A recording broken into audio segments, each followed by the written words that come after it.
Today I've got to fix some major issues on the Cutlass build. That way I can continue up on the Bodywork because I'm kind of stuck right now. I'm gonna get this out of the trailer right now. That way I can show you what's going on with it.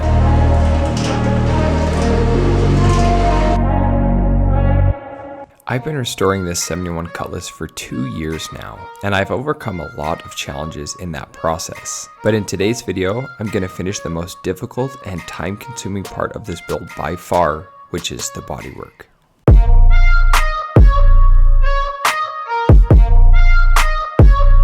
So in today's video, we have to get the hood alignment figured out before we bodywork at the top of this. We're gonna be panel matching the top of this just like how we panel match the side of the door to the side of the fender so it's smooth. And you can see right here, if you come a little bit closer, that hood is down about 1/4 of an inch right here. This is the worst spot.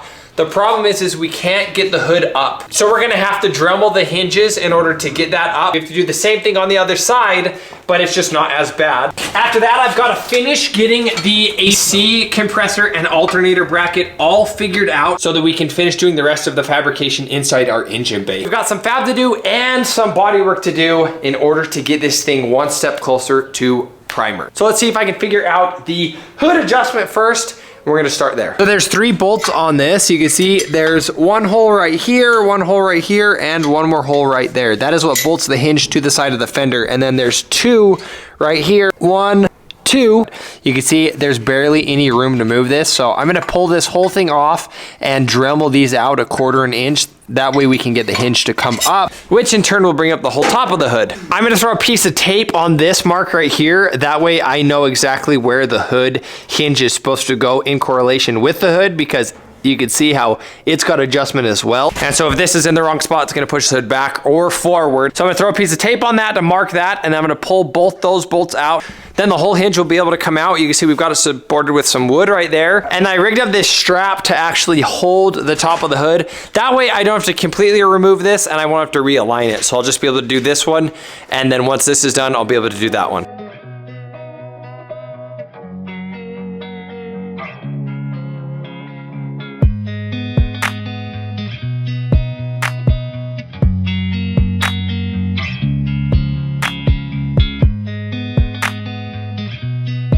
Okay, so you can see the 3 bolt holes right here have Sharpie down to where I need to Dremel. So to get that to come up a little bit past 1/4 inch, I'm gonna Dremel all the way to the Sharpie mark. That will allow the hinge to go up more on the fender, and then that's gonna fix our hood to fender alignment. So I'm gonna get the pencil grinder out, get these Dremeled, and then throw it back on the car.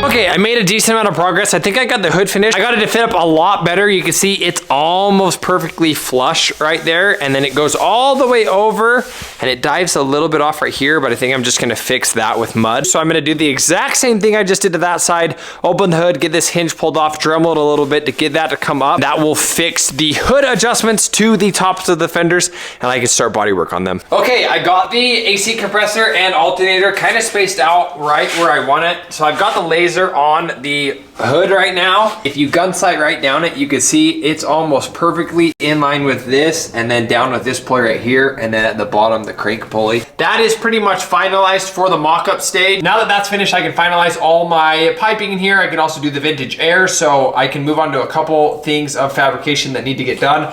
But for now, I'm going to jump on bodywork and I'm gonna keep cruising on that, try and get that finished up. Okay, so I'm ready to start bodywork on the top of the hood. I got it adjusted pretty good on both sides. This is right where I want it. I also put in some dabs of mud in the jam right here in 4 different spots. That's to keep the hood from moving back and forth as I block. So it kind of locks the hood in, and pretty much the whole front and this whole side will be finished. So let's get this blocked out.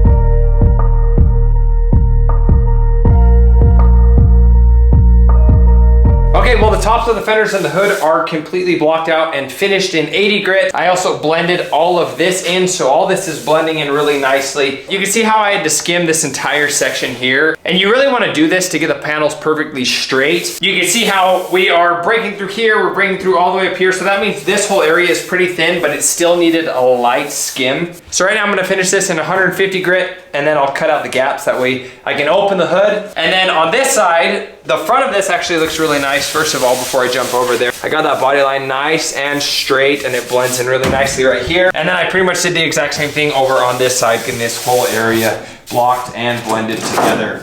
So it looks really good. It's blending into the door really nicely. So I'm getting pretty close to being done with this entire front section. So once I'm done with that, I'm gonna have to get the car jacked in the air. That way I can get to all of these parts down here, because all this still has to be bodywork and the rockers still have to be finished, but they're almost there. So this side is, I'd say 70–80% done. And then as soon as we finish this side, we're gonna be jumping to the other side and bodyworking the entire thing.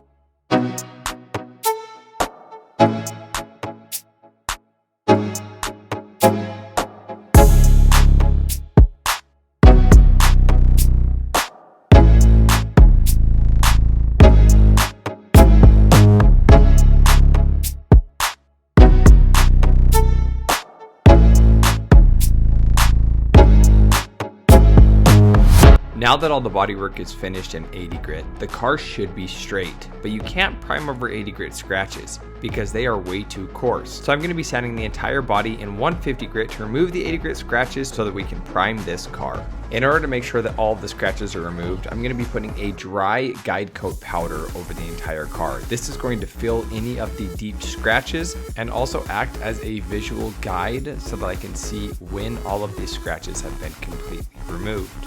Now, it's not the end of the world if you don't get every single 80 grit scratch out of your car before primer. Primer is designed to fill small, minute imperfections. So the primer will fill the scratches, but you just want to get as many of the scratches out as you possibly can. Doing this will eliminate any chance of it actually sucking back and you being able to see those scratches after paint. And mind you, I had to go over the entire car in 150 grit, and I'm just going to show you this passenger side because I don't want to bore you, but this really does take so much time. Just this video alone, I have about 300 hours in labor on this video. So bodywork definitely takes tons and tons of time to complete and get it right. I know you guys can't really see how it looks right now, but once I get this in epoxy primer, you're going to be able to see the entire shape of the car take form, and that's really what's going to make this whole process worth it. It's really difficult to stay motivated when you're right in the middle of this because it takes so much time and it's so physically demanding.